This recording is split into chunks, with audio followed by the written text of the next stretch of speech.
ஆசிரியர்களுக்கு வணக்கம். இன்னைக்கு நாம 6th to 10th இங்கிலீஷோட போமோட ஆத்தர்ஸ் பத்தி பார்க்க போறோம். அந்த போமோட டைட்டில் வித் ஆத்தரோட பார்க்க போறோம். இது ஒன்னொன்னுக்கும் நான் ஷார்ட்கட் சொல்றேன். சில பேர் வந்துட்டு இந்த ஆத்தர் நேம் எல்லாம் மெமரி பண்றதுக்கு கொஞ்சம் கஷ்டமா இருக்குன்னு சொல்லிட்டு ஸ்கிப் பண்ணிட்டு போயிடுவாங்க. ஏன்னா ஒரு 2 மார்க் 3 மார்க் வருமா அவ்வளோதானே இருக்கட்டும். இதை இவ்வளோ பேரை நம்மளால மெமரி பண்ண முடியலையே அப்படின்னு சொல்லிட்டு ஸ்கிப் பண்ணிட்டு போயிடுவாங்க. ஆனா கண்டிப்பா இதோட ரிசல்ட்டு இப்ப தெரியாது. நம்ம பார்டர்ல இந்த 80 மார்க் வாங்கிட்டு இந்த 2 மார்க்ல வெற்றி வாய்ப்பை இழக்குறாங்கல்ல, அப்பதான் அதோட பெயின் நமக்கு தெரியும். அடடா! இன்னும் நம்ம கொஞ்சம் படிச்சிருந்தா அந்த 2 மார்க் எடுத்திருக்கலாமோ! இத நம்ம மிஸ் பண்ணிட்டோமே! அப்டின்ற மாரியெல்லாம் அப்ப தோணும்.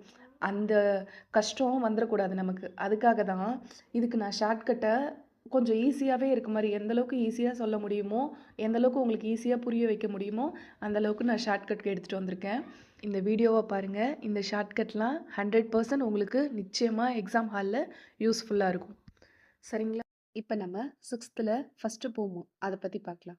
த crocodile லூயிஸ் கரோல். த crocodile அப்படின்ற போம் எழுதுனது லூயிஸ் கரோல். சரிங்களா? இதுக்கு ஷார்ட்கட் என்னன்னா crocodile. crocodileனா என்னது? முதலை. அதானே சொல்லுவோம். இதுக்கு ரோல். ரோல் தான் ஷார்ட்கட். அதாவது crocodileக்கு ஒரு இரை கிடைச்சிருச்சுன்னா அதை கண்ட்ரோல் இப்போ ஒரு மானையே மான் தண்ணி குடிக்க வருதுன்னா அதை பிடிச்சிருச்சுன்னு வச்சுக்கோங்களேங்க. அந்த மானை அதோட கட்டுப்பாட்டுக்குள்ள கொண்டு வர வரைக்கும் அதை என்ன பண்ணும்?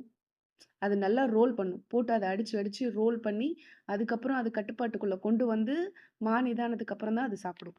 அப்ப ரோல். crocodileனா ரோல். அப்ப அ லூயிஸ் கரோல் அப்டின்னா, த crocodile. அப்ப த crocodile போயம் எழுதுனது லூயிஸ் கரோல். இவர பத்தி இன்னொரு ரொம்ப ரொம்ப இம்பார்ட்டன்ட் பாயிண்ட் ஒண்ணு இருக்கு. அது என்னன்னா, his most famous books is Alice in Wonderland. அதாவது இவரோட ரொம்ப ஃபேமஸான புக் இன்னொன்னு இருக்கு. அது என்னன்னா, ஆலிஸ் இன் வொண்டர்லேண்ட். இந்த கொஸ்டின வந்துட்டு 2019 கொஸ்டின்ல கேட்டிருந்தாங்க. டெட் கொஸ்டின்ல தான். அப்ப இதையும் தெரிஞ்சு வச்சுக்கோங்க. நான் ஒவ்வொரு போம்லயும் இம்பார்ட்டன்ட் ஏதாவது இருந்துச்சுன்னா, அதையும் நான் மென்ஷன் பண்ணியிருக்கேன். அதையும் நோட் பண்ணி வச்சுக்கோங்க. ஏன்னா, அது வந்து உங்களுக்கு எக்ஸ்ட்ரா பாயிண்ட்டாவும் இருக்கும். எக்ஸாம்ல கேட்டாலும் யூஸ்ஃபுல்லா இருக்கும். நெக்ஸ்ட் பார்க்கலாங்களா? ட்ரீஸ். நெக்ஸ்ட் போம் வந்துட்டு trees. Adapted and based on a poem by Sarah Coleridge. அதாவது ட்ரீஸ்ன்ற போம் எழுதுனது யாருன்னா, சாரா கோல்ட்ரிட்ஜ். இதுக்கு வந்து ஷார்ட்கட் வந்து ட்ரீஸ் அண்ட் சாரா. என்னன்னா, இந்த சாரான்னு இருக்கிறத சரக்கொன்றை மரம் அப்படின்னு ஞாபகம் வச்சுக்கோங்க. சரக்கொன்றை மரம் அப்படின்னு உங்களுக்கு கேள்விப்பட்டிருக்கீங்களா? அதாவது அந்த மரத்துல வந்து இல்லனா கூகுள்ல போட்டு கூட பாருங்களேன். அப்படியே அந்த கொத்து கொத்தா எல்லோ கலர்ல அப்படியே அழகா பூக்கும். அத பார்க்கறதுக்கே அவ்ளோ கலர்ஃபுல்லா இருக்கும். அதுதான். அப்ப ட்ரீஸ்னா சரக்கொன்றை மரம் அப்படின்னு ஞாபகம் வச்சுக்கோங்க. அப்ப ட்ரீஸ் சாரா கோல்ட்ரிட்ஜ். இது வந்து ஒரு adapted poem. Trees Sara Coleridge. Note பண்ணி வச்சுக்கோங்க. Next I dream of spices Raj Arumugam. இதுக்கு ஷார்ட்கட் என்னன்னா ஸ்பைசஸ் ராஜ். இதுக்கு கொஞ்சம் கான்ட்ரவர்சியா இருக்கிற ஒருத்தவரை பத்தி தான் சொல்ல போறேன். உங்களுக்கு ஞாபகம் வரணும் அப்படின்றதுக்காக தான். நீங்க கேள்விப்பட்டிருக்கீங்களா? மாதம்பட்டி ரங்கராஜ்னு ஒருத்தவர? அவரு வந்து ஒரு ஒரு ஃபேமஸான ஒரு சமையல் கலைஞர். சரிங்களா? அவரோட சமையல்ல ஸ்பைசஸ் அதிகமா இருக்கும் அப்படின்னு ஞாபகம் வச்சுக்கோங்க. அப்ப ராஜ் ஸ்பைசஸ் அதிகமா இருக்கும். மாதம்பட்டி ரங்கராஜ் ஸ்பைசஸ். அதுதான். I dream of spices. ஸ்பைசஸ்ன்னு வந்துச்சுனாவே மாதம்பட்டி ரங்கராஜ் உங்களுக்கு ஞாபகம் வரணும். அப்ப ராஜ் ஆறுமுகம். அந்த ராஜ்ன்ற வேர்ட் மட்டும் தான். சரிங்களா? Team work. Edgar A guest. ஆ இவரு வந்து ரொம்ப, ரொம்ப, ரொம்ப, ரொம்ப முக்கியமான ஒரு பெர்சன். இவர நல்லா பார்த்து வச்சுக்கோங்க. நீங்க கரெக்ட்டா நோட் பண்ணிட்டே வரீங்களா? இல்லையான்றத பின்னாடி பார்க்கலாம். சரிங்களா? நீங்க கரெக்ட்டா வாட்ச் பண்ணிட்டு வரீங்களான்றது பின்னாடி தெரியும். ஓகேங்களா? ஆ team work. Edgar A guest. இதுக்கு ஷார்ட்கட் என்னன்னா, ஆ டீம் ஒர்க் கெஸ்ட். அதாவது கெஸ்ட் வீட்டுக்கு வராங்கன்னா, டீம் ஒர்க் பண்ணா நமக்கு வேலைங்க குறையும்.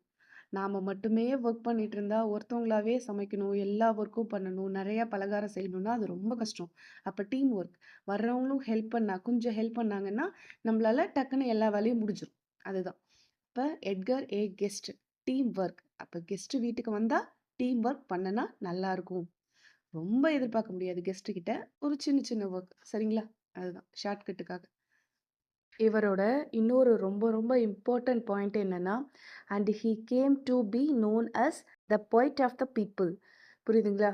அதாவது பொய்ட் ஆஃப் த பீப்புள்னு யாரை சொல்லுவாங்க அப்படின்னாக்க, எட்கர் ஏ கெஸ்ட். அதாவது அதுக்கு தமிழ்ல என்னன்னா மக்களின் கவிஞன். மக்களின் கவிஞன் அப்படின்னு யாரை சொல்லுவாங்கன்னா, எட்கர் ஏ கெஸ்ட்.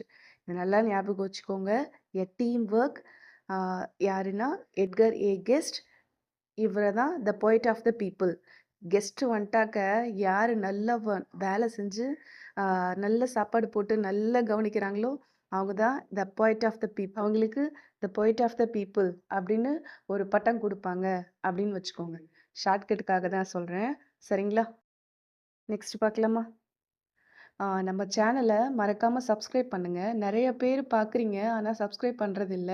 நீங்கள் சப்ஸ்கிரைப் பண்ணாதான் நான் போடுற எல்லா வீடியோவும் நீங்கள் உடனுக்குடனே பார்க்க முடியும். உங்ககிட்ட ஒரு சின்ன இன்ஃபர்மேஷன் மட்டும் சொல்கிறேன். என்னோடய வீடியோஸ் பார்த்தீங்கன்னா அதில் ஒரு ஒரு தனித்துவம் இருக்கும். ஏன்னா நான் வந்து கடமைக்காக எப்போவுமே ஒரு வேலையை செய்ய மாட்டேன். ஒரு வீடியோ எடுக்கிறேன்னா அதில் வந்து பயங்கரமாக எஃபெக்ட் போட்டிருப்பேன். என்னோடய வீடியோ வந்து டெய்லியும் வர்றதே கொஞ்சம் கஷ்டம். ஒன்று விட்டு ஒரு நாள் அப்படி தான் வரும். ஏன்னா ஒவ்வொரு வீடியோக்கும் அவ்வளோ இன்ஃபர்மேஷன் கேதர் பண்ணுவேன். கேதர் பண்ணிவிட்டு அது எல்லாமே எனக்கு சாட்டிஸ்ஃபைடாக இருந்தால் மட்டும்தான் அதை நான் போஸ்ட் பண்ணுவேன். எனக்கு வந்துட்டு உங்களோட ஆதரவு வேணும். நீங்கள் கொடுக்குற ஊக்கம் தான் எனக்கு இந்த மாதிரி நிறைய வீடியோஸ் போடுறதுக்கு மோட்டிவேஷனாக இருக்கும். அதனால் மறக்காமல் சப்ஸ்கிரைப் பண்ணுங்கள். இது என்னோட ரெக்வெஸ்ட் தான். சப்போஸ் நீங்கள் பண்ணலனா கூட இந்த வீடியோ பிடிச்சிருந்ததுன்னா ஒரு லைக் பண்ணுங்கள். ஓகேங்களா? நெக்ஸ்ட் பார்க்கலாம்.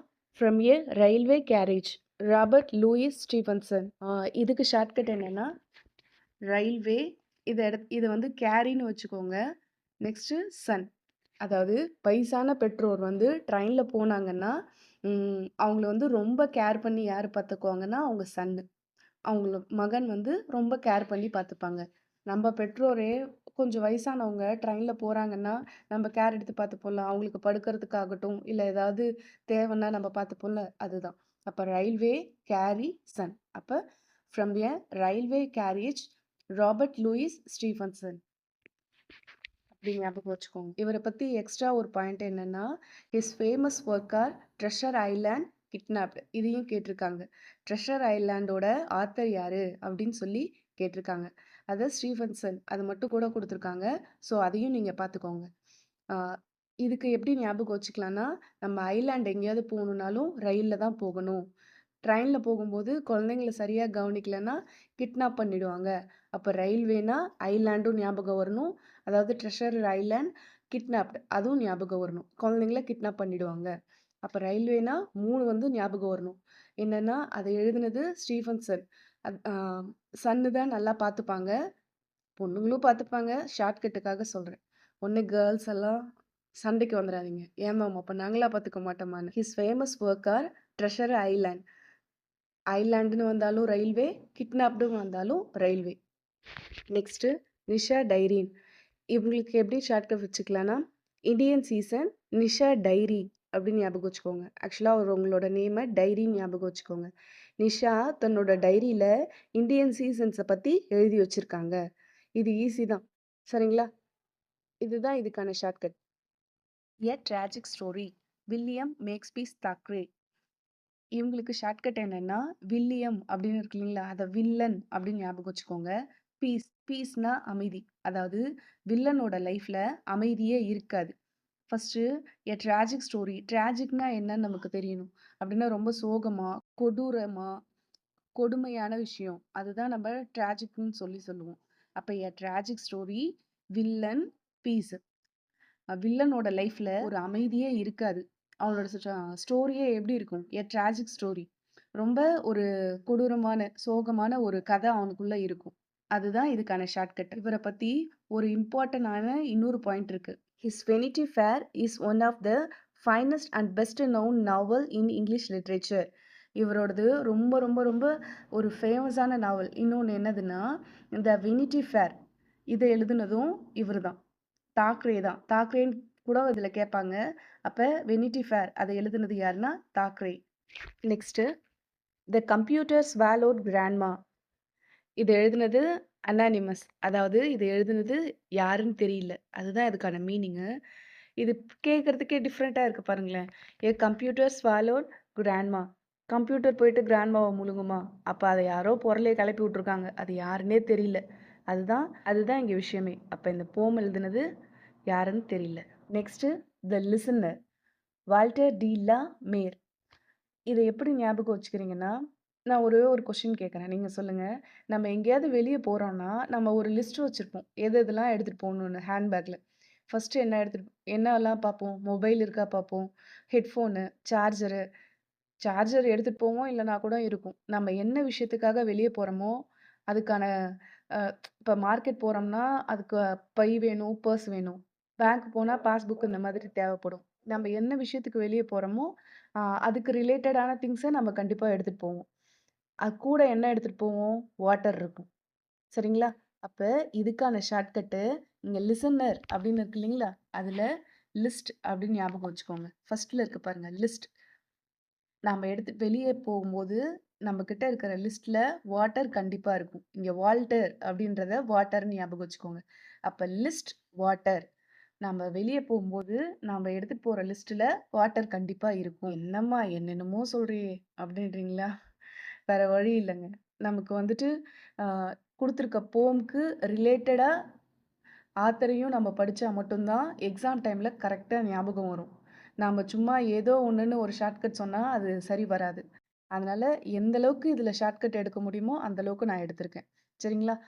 கொஞ்சம் அட்ஜஸ்ட் பண்ணிக்கோங்க. ஆ இப்ப ஃபர்ஸ்ட் டைம் கேட்கக்குள்ள, இப்படிலாம் வருமா? அப்படின்ற மாரி தோணலாம். மேபி ஒரு சிலருக்கு. ஆனா இது கண்டிப்பா பின்னாடி நல்ல யூஸ்ஃபுல்லா இருக்கும். சரிங்களா? ஏன்னா, நமக்கு ஆத்தர் போம்ல மட்டுமே நெறைய பேர் இருக்காங்க. அதுக்கப்புறம் இன்னும் சப்ளிமெண்டரி ரீடர்லாம் பார்த்தா இன்னும் எவ்வளவோ இருக்கு. அதிலிருந்துலாம் கொஸ்டின் கேட்டுருக்காங்க. அப்படின்னும்போது நமக்கு வேற வழி இல்ல. நம்ம இதெல்லாம் படிச்சு தான் ஆகணும். நாம மெமரி பண்றத விட, இந்த மாரி சின்ன சின்ன ஷார்ட்கட் வச்சுட்டோம்னா, நம்மளோட டைமும் சேவ் ஆகும். எக்ஸாம்ல அது ரொம்ப யூஸ்ஃபுல்லாவும் இருக்கும். சரிங்களா? நெக்ஸ்ட் பார்க்கலாம். Your space.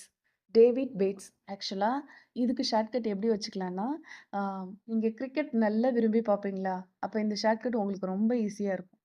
ஆ முன்ன வந்துட்டு ராகுல் டிராவிட்ன்னு ஒருத்தர் விளையாண்டுட்டு இருந்தாரு தெரியுங்களா? அவர் தான் இதுக்கான ஷார்ட்கட். இந்த டேவிட்ன்றத டிராவிட்ன்னு ஞாபகம் வச்சுக்கோங்க. சரிங்களா? டிராவிட் பேட் பண்ணாருன்னா, டிராவிட்டோட பேட்டிங்க பத்தி உங்களுக்கு தெரியும்ல? ஆ டெஸ்ட் மேட்ச்லலாம் அவரு நின்னாருன்னா, முடிஞ்சு போச்சு. ஆப்போனன்ட்ல இருக்கிறவங்க காலி. அவருக்கு பால் போட்டே ஒரு வழியாயிடணும். அவர இந்தியாவோட பெருஞ்சுவர்ன்னே சொல்லுவாங்க. ஏன்னா, அது சொல்லுவாங்களே, டொக்கு வச்சு வச்சு வச்சு மனுஷன் ஒரு வழி ஆக்கிருவாரு. பால் போடுறவனையே வெக்ஸ் ஆக வச்சுருவாரு. நீங்க கேள்விப்பட்டிருக்கீங்களா? அதுதான். அப்ப டிராவிட், பேட் அந்த அளவுக்கு அவரு ஒரு சிறந்த கிரிக்கெட்டரா இருந்தாரு. அவரோட ஸ்பேஸ யாராலயுமே இன்னும் நிரப்ப முடியல. அதுதான். இங்க ஸ்பேஸ் அப்படின்னு இருக்குங்களா? யுவர் ஸ்பேஸ் அப்படின்னா, டிராவிட்ட ஞாபகம் வச்சுக்கோங்க. டிராவிட் பேட் பண்ணுவாரு. டிராவிட் பேட் பண்ணாருன்னா, சூப்பரா இருக்கும். அவரோட ஸ்பேஸ இன்னும் யாராலயும் நிரப்ப முடியல. அப்ப டிராவிட், பேட், ஸ்பேஸ். இப்படி ஞாபகம் வச்சுக்கோங்க. "ஏம்மா நான் கிரிக்கெட்டே பார்க்கறதில்லம்மா. எனக்கு அவரு யாருன்னு கூட எனக்கு தெரியாது. என்னம்மா கதை சொல்ற?" அப்படின்றீங்களா? உங்களுக்கு நான் வேற ஒண்ணு சொல்றேன். டேவிட்ன்னு ஒரு பையன் இருக்கான். அவனுக்கு ரொம்ப நாளா ஆ பேட் வேணும்னு ஆசை. நீங்க ஒரு பேட் வாங்கி தர்றீங்க. அப்ப என்ன சொல்லுவீங்க? "யுவர் பேட் டேவிட்" அப்படின்னு சொல்லுவாங்களா? அப்ப யுவர் பேட் டேவிட். புரியுதுங்களா? அப்ப your bad David. The age of silvery George Crocus. First the age of ஷில்வரின்னு இருக்கு இல்லைங்களா? அத பத்தி நம்ம தெரிஞ்சுப்போம். ஐரோப்பால மிடில் ஏஜ் பகுதிய தான் இது குறிக்குது. சரிங்களா? அதாவது அப்ப இருந்த போர் வீரர்கள், பிரபுக்கள் மத்தியில வீரம், மரியாதை, கௌரவம், அப்புறம் பலவீனமானவர்கள பாதுகாக்கிறது, பெண்களுக்கு மரியாதை அளிக்கிறது போன்ற ஒழுக்க விதிகள் மிகவும் மிக முக்கியத்துவம் வாய்ந்ததா கருதப்பட்டது. அந்த மாரி பீரியட தான் அந்த டைம் அந்த காலகட்டத்த என்னன்னு சொன்னாங்கன்னா, "த ஏஜ் ஆஃப் ஷில்வரி" அப்படின்னு சொன்னாங்க. இப்ப இது எதுக்கு நான் உங்களுக்கு சொல்றேன்னா, இது எக்ஸ்ட்ரா பாயிண்ட் தான் தெரிஞ்சுக்கோங்கன்னு. அதாவது இதுக்கு இன்னொன்னு சொல்வாங்க. என்னன்னா, ஏஜ் ஆஃப் ஹீரோயிசம் அப்படின்னு சொல்லுவாங்க. சரிங்களா? Age of heroism. அப்ப இதுக்கு ஷார்ட்கட் என்னன்னா, கொஞ்சம் டிஃப்ரெண்ட்டா இருக்கும். ஹீரோ அப்படின்னு வருதுங்களா? அதாவது த ஏஜ் ஆஃப் சில்வரி. அத வந்து இந்த காலகட்டத்த த ஏஜ் ஆஃப் ஹீரோயிசம் அப்படின்னு சொல்லுவாங்க. அப்ப இது கொஞ்சம் டிஃபிகல்ட்டா இருந்ததுனால, ரொம்ப யோசிச்சு இதுக்கு ஷார்ட்கட் இப்படி தான் வைக்க முடியும் அப்படின்னு நெனச்சு கொண்டு வந்தேன். அது என்னன்னா, த ஏஜ் ஆஃப் சில்வரி அப்படின்றத த ஏஜ் ஆஃப் ஹீரோயிசம் அப்படின்னு வச்சுக்கோங்க. இப்போ வந்து நெட் உலகத்தில் ஹீரோவாக இருக்கிறது எது? ஜியோ. ஏன்னா ஜியோ வந்ததுக்கப்புறம் தான் நிறையா கம்பெனி காலியாச்சு. ஏர்செல்லாம் எங்கே போச்சுன்னே தெரியல. சரிங்களா? வோடோஃபோனுமே அடிபட்டுருச்சு. அப்போ ஜார்ஜில் இருக்க ஜியோவை எடுத்துக்கோங்க. ஜியோ எடுத்துக்கோங்க. த ஏஜ் ஆஃப் சில்வரி அப்படின்னா அது வந்து ஒரு ஹீரோயிசம் அப்படின்றத ஞாபகம் வச்சு ஜார்ஜ் குரோக்கோஸ் அப்படின்றத டிக் பண்ணிடுங்க. சரிங்களா? The age of silvery, George Crocus. The age of heroism ஞாபகம் வச்சுக்கிட்டு ஜியோ அப்படின்றத ஷார்ட்கட்டாக வச்சுக்கோங்க. நெக்ஸ்ட் பார்க்கலாமா? வாண்டரிங் சிங்கர்னா சரோஜினி நாயுடு. இது எப்படி ஞாபகம் வச்சுக்கலாம்னா, wandering singer Sarojini Naidu. Midnight 1 மணிக்கு போனோம்னா இந்த நாய்ங்கள்லாம் செம்மையாக கத்துங்க, பயங்கரமாக. அதோட சவுண்டே ரொம்ப டிஃப்ரெண்ட்டாக இருக்கும். அப்போ அதெல்லாம் சிங் பண்ணுதுங்க, அதுங்கெல்லாம் பாட்டு பாடுதுங்க அப்படின்னு ஞாபகம் வச்சுக்கோங்க. அப்போ இங்கே டாகு சிங்கர் சரோஜினி மேம். ரொம்ப ரொம்ப ரொம்ப ரொம்ப சாரி. இது ஒரு ஷார்ட்கட்டுக்காக மட்டும்தான் இப்படி யூஸ் பண்ணியிருக்கோம், ஞாபகம் வரணும் அப்படின்றதுக்காக. பட் இவங்க ரொம்ப ரொம்ப ஃபேமஸான சிங்கர். நைட்டிங்கல் ஆஃப் இந்தியா இவங்க தான். ரொம்ப கிரேட் பர்சன் இவங்க. இப்போ வாண்டரிங் சிங்கர்னா அந்த டாக் நைட்டில் கத்தும் இல்லைங்களா, அதை ஞாபகம் வச்சுக்கோங்க. அப்புறம் சரோஜினி நாயுடு. அது ஷார்ட்கட்டுக்காக மட்டும்தான் சொல்லியிருக்கேன், வேறு எதுவும் நினச்சிக்காதீங்க. என்னடா இந்த பொண்ணு இப்படிலாம் சொல்லுதுன்னு நினைக்காதீங்க. சரிங்களா? இவங்களை பற்றி ஒரு எக்ஸ்ட்ரா பாயிண்ட் ஒன்று இருக்குது, இதை நோட் பண்ணி வச்சுக்கோங்க. ஏன்னா இந்த நைட்டிங்கல் ஆஃப் இந்தியான்றதையே 3 டைம் டெட்டில் கேட்டுட்டாங்க. அதனால் இது இம்பார்ட்டன்ட் தான், பார்த்து வச்சுக்கோங்க. சரிங்களா? She was given a sobriquet Bharat கோகிலான்னு சொல்லுவாங்க, த நைட்டிங்கல் ஆஃப் இந்தியா. அப்போ நைட்டிங்கல் ஆஃப் இந்தியா யாருன்னா சரோஜினி நாயுடு. சரிங்களா? Next sea fever, John Masefield. இதுக்கு ஷார்ட்கட் என்னன்னா ஃபீவர், ஃபீல்ட், சி 3மே. எப்படின்னா ஒரு சிலருக்கு கடல் காற்று ஒத்துக்காது, அந்த ஃபீல்டுக்கு போனாவே அவங்களுக்கு ஃபீவர் வந்துடும். கடல் காற்று ஒத்துக்காதவங்க அந்த ஃபீல்டுக்கு போனாவே அவங்களுக்கு ஃபீவர் வந்துடும். சரிங்களா? அப்போ சி ஃபீவர், ஜான் மெஸ்ஃபீல்ட். நெக்ஸ்ட் பார்க்கலாம். கரேஜ்னா எட்கர் ஆல்பர்ட் கெஸ்ட். நான் முன்ன உங்ககிட்ட சொன்ன தெரியுங்களா, நீங்கள் கரெக்டாக வாட்ச் பண்ணுறீங்களா இல்லையா அப்படின்றது பின்னாடி தெரியும் அப்படின்னு சொன்ன இல்லைங்களா, அது ஞாபகம் இருக்கா? நாம் இவரை பற்றி முன்னாடியும் பார்த்துருப்போம். எட்கர் ஏ கெஸ்ட்னு சொல்லியிருந்திருப்பேன். Edgar Albert Guest. சரிங்களா? இவரோட போம் என்னது? Team work. பார்த்தோமா? கெஸ்ட்டு வீட்டுக்கு வராங்கன்னா டீம் ஒர்க் பண்ணால் நம்மளோட வேலைகள் கொஞ்சம் குறையும் அப்படின்றத ஷார்ட்கட்டாக பார்த்தோமா? அதே தான், அவரே தான் இவர். இவருக்கு இன்னொரு இம்பார்ட்டன்ட் பாயிண்ட்டும் சொன்னேன், ஞாபகம் இருக்குங்களா? The poet of the people. His poem often had an inspirational and optimistic view of everyday life. இவர் ரொம்ப இம்பார்ட்டன்ட், இவரை பற்றி பார்த்து வச்சுக்கோங்க. இப்போ இதுக்கு ஷார்ட்கட் என்னன்றதை சொல்கிறேன். அதே தான், கெஸ்ட்டு. இப்போ கெஸ்ட்டு வீட்டுக்கு வராங்க அப்படின்னாக்க டீம் ஒர்க் பண்ணால், அந்த போமோட ரிலேட்டடாக சொல்கிறேன், டீம் ஒர்க் பண்ணால் நமக்கு ப்ராப்ளம் இல்லை. சப்போஸ் அவங்க டீம் ஒர்க் பண்ணலை அப்படின்னாக்க கெஸ்ட்டுக்கு வெறும் ப்ரெட்டை மட்டும் கொடுக்கறதுக்கு நமக்கு தைரியம் வேணும். அதுதான் ஷார்ட்கட். அப்போ கரேஜ், பிரெட், கெஸ்ட். புரியுதுங்களா? இப்போ கெஸ்ட்டுக்கு வீட்டுக்கு வந்தால் ப்ரெட்டை மட்டும் கொடுக்கறதுக்கு நமக்கு தைரியம் வேணும். இப்போ டீம் ஒர்க்னாலும் எட்கர் கெஸ்ட்டு தான், கரேஜ்னாலும் எட்கர் கெஸ்ட்டு தான். இது அப்படியே ஞாபகம் வச்சுக்கோங்க, கண்டிப்பாக கேட்கறதுக்கு சான்ஸ் இருக்குது. இவரோட இன்னொரு important point, the poet of the people. சரிங்களா? Next special hero Christina M Curzon. இதுக்கு வந்து ஷார்ட்கட் நான் சொல்கிறேன். இப்போ இருக்க ஸ்பெஷல் ஹீரோ விஜய் தான். ஏன்னா அவர் அரசியல், ஷார்ட்கட்டுக்காக தான் சொல்கிறேன். அவர் அரசியலுக்கும் வந்துட்டார், அவர் ஒரு ஹீரோவாகவும் இருக்கார். சரிங்களா? அதுக்கும் இந்த போமுக்கும் என்ன ரிலேட்டட்னு கேட்குறீங்களா? இங்கே பாருங்கள், இங்கே கிறிஸ்டினா அப்படின்னு இருக்குங்களா, அவரை பற்றி ஒரு கான்ட்ரவர்சி வந்தது தெரியுங்களா? அதாவது அவரோட நேம் வந்து விஜய் கிடையாது, ஜோசப் விஜய், அவர் ஒரு கிறிஸ்டின் அப்படின்னு சொல்லி சொன்னாங்க. ஞாபகம் இருக்குங்களா? ஃபஸ்ட்டில் சொல்லிட்டு இருந்தாங்க. அப்போ இங்கே கிறிஸ்டினா அப்படின்றத கிறிஸ்டியன் அப்படின்னு ஞாபகம் வச்சுக்கோங்க. அவர் வந்து ஒரு கிறிஸ்டின் ஸ்பெஷல் ஹீரோ. எல்லாரும் நினச்சிட்டு இருக்கிற ஒரு ஸ்பெஷல் ஹீரோ விஜய் ஒரு கிறிஸ்டின். நான் அரசியலுக்குள்ளேயே போகலங்க, அதுக்கும் நமக்கும் சம்மந்தமே இல்லை. நம்மளோட லைஃபே நமக்கு இதாக இருக்குது. சரிங்களா? நீங்கள் அதனால் அரசியல் பேசுகிறாங்க அப்படி இப்படின்னாவே ஏதோ நினச்சிடாதீங்க. நமக்கு வந்து படிக்கணும், வேலை வாங்கணும், நம்மளோட டார்கெட்டே அதுதான். அதுக்கு என்ன பண்ணலாம்? அதுக்கு அச்சீவ் பண்ற வழிமுறைகள தான் பார்க்கணும். நமக்கு ஞாபகம் வர்றதுக்கு ஒரு ஷார்ட்கட் இருக்கணும். அவ்வளோதான ஒழிய, மத்தபடி அவரு கிறிஸ்டினு, ஹிந்து அந்த இதுக்குள்ளேயே நான் போகல. ஒரு ஞாபகத்துக்காக தான் நான் இந்த ஷார்ட்கட் சொல்றேன். யாரும் தப்பா நெனச்சிராதீங்க. ஸ்பெஷல் ஹீரோ அப்டின்னா, கிறிஸ்டினா அப்படின்னு இருக்கு. அப்ப a special hero Vijay, Christian இப்படி படிச்சுக்கோங்க. ஏன்னா அவரோட நேம் ஜோசப் விஜய் அப்படின்னு சொல்லுவாங்க. இப்போ கிறிஸ்டின் அப்படின்னு சொல்லியும் சொல்லுவாங்க. அப்படின்றதுக்காக மட்டும் தான் இந்த ஷார்ட்கட் சொல்றேன். ஓகேங்களா? நெக்ஸ்ட் பார்க்கலாம். My hobby Arunachalam Chandrasekaran. இது எப்படி ஞாபகம் வச்சுக்கிறீங்கன்னா, என்னோட ஹாபி என்னோட ஹாபி என்னன்னா, அருணாச்சலம் மூவி பார்க்குறது. சரிங்களா? எனக்கு அந்த மூவி ரொம்ப பிடிக்கும். இந்த 30 டேஸ்ல இவ்ளோ காசு செலவு பண்ணணும் அப்படின்றது, அதெல்லாமே ஒரு ஒரு ஒரு ஜாலியா, ஒரு ஃபன்னான மூவியா இருக்கும். அப்ப my hobby Arunachalam. Arunachalam movie பார்க்குறது. அப்ப மை ஹாபி அப்படின்ற போமோட ஆத்தர் அருணாச்சலம் சந்திரசேகரன். இந்த ஷார்ட்கட் எல்லாமே உங்களுக்கு யூஸ்ஃபுல்லா இருந்திருக்கும்னு நான் நெனைக்கிறேன். எனக்கு 2 நாளா கொஞ்சம் ஃபீவரும், கோல்டு அதிகமா இருக்கிறதுனால என்னால வீடியோ லென்த்தா போட முடியல. கொஞ்சம் சரியானதுக்கப்புறம் நான் கண்டிப்பா இதோட இதோட அடுத்த பார்ட் கண்டிப்பா போடுறேன். கொஞ்சம் ஹெல்த் இஷ்யூ. எனக்கு, பையனுக்கு 2 பேருக்குமே கொஞ்சம் உடம்பு முடியாததுனால, என்னால வீடியோவும் லென்த்தா போட முடியல. இதோட நெக்ஸ்ட் பார்ட்ட நான் சீக்கிரமா போஸ்ட் பண்ணிடுறேன். நன்றி.